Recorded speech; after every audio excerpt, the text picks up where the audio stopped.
বাঙালির প্রিয় রেসিপিগুলির মধ্যে এই রেসিপিটা একটা। বিয়েবাড়ি হোক বা যে কোনো অনুষ্ঠানে জলখাবারে লুচির সাথে এর একটা বিশেষ জায়গা রয়েছে। বানিয়েছিলাম নারকেল দিয়ে নিরামিষ ছোলার ডাল। যে কোনো পুজো পার্বণে হোক বা নিরামিষ দিনে আমি এটা মাঝে মাঝেই বানাই। তো প্রথমেই প্রায় 1.5 কাপ মতো ছোলার ডাল নিয়েছি। তোমরা তোমাদের পরিমাণ অনুযায়ী নেবে। ডালটা ভালোভাবে ধুয়ে নিয়েছি। ডালটা সেদ্ধ করার জন্য প্রেসার কুকারের মধ্যে ডালগুলো সব ঢেলে নিয়েছি।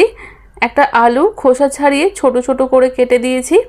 সাথে 2.5 কাপ মতো জল দিয়ে সেদ্ধ করে নেব।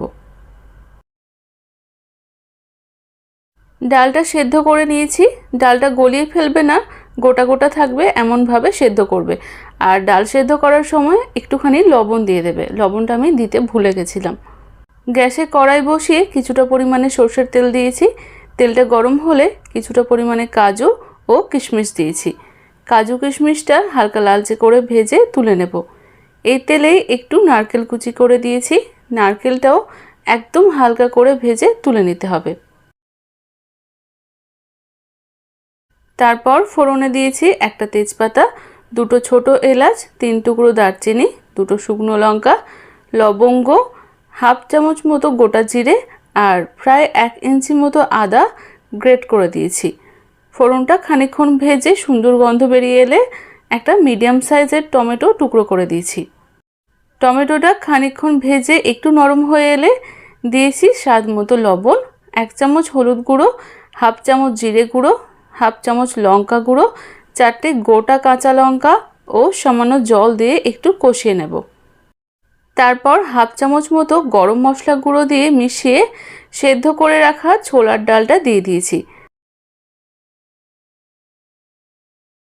ডালটা মশলার সাথে ভালোভাবে মিশিয়ে ঢাকা দিয়ে রান্না করব কিছুক্ষণ। 5 মিনিট পরে ঢাকাটা খুলে নিয়েছি। একটু নাড়াচাড়া করে এখান থেকে 2 হাতা মতো ডাল আর আলু তুলে নিয়েছি। ডালটা যাতে একটু মাখা মাখা হয় তাই যেটুকু ডাল আলু তুলেছিলাম সেটা ম্যাশ করে দিয়ে দিয়েছি। খুব বেশি ঘন ডাল পছন্দ না করলে নিজেদের পরিমাণ মতো জল দিয়ে অ্যাডজাস্ট করে নিও।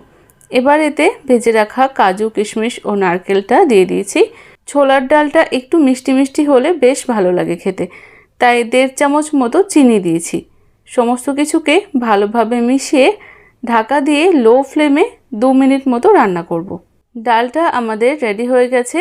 একটু নাড়াচাড়া করে হাফ চামচ গরম মশলা গুঁড়ো, হাফ চামচের একটু বেশি ঘরে তৈরি ভাজা মশলা দিয়েছি আর একটু ঘি দিয়ে ভালোভাবে মিশিয়ে আঁচ বন্ধ করে ঢাকা দিয়ে রাখবো কিছুক্ষণ।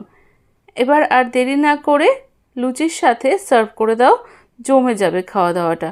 রেসিপিটা তোমাদের কেমন লাগলো জানিও। এখনকার মতো টাটা।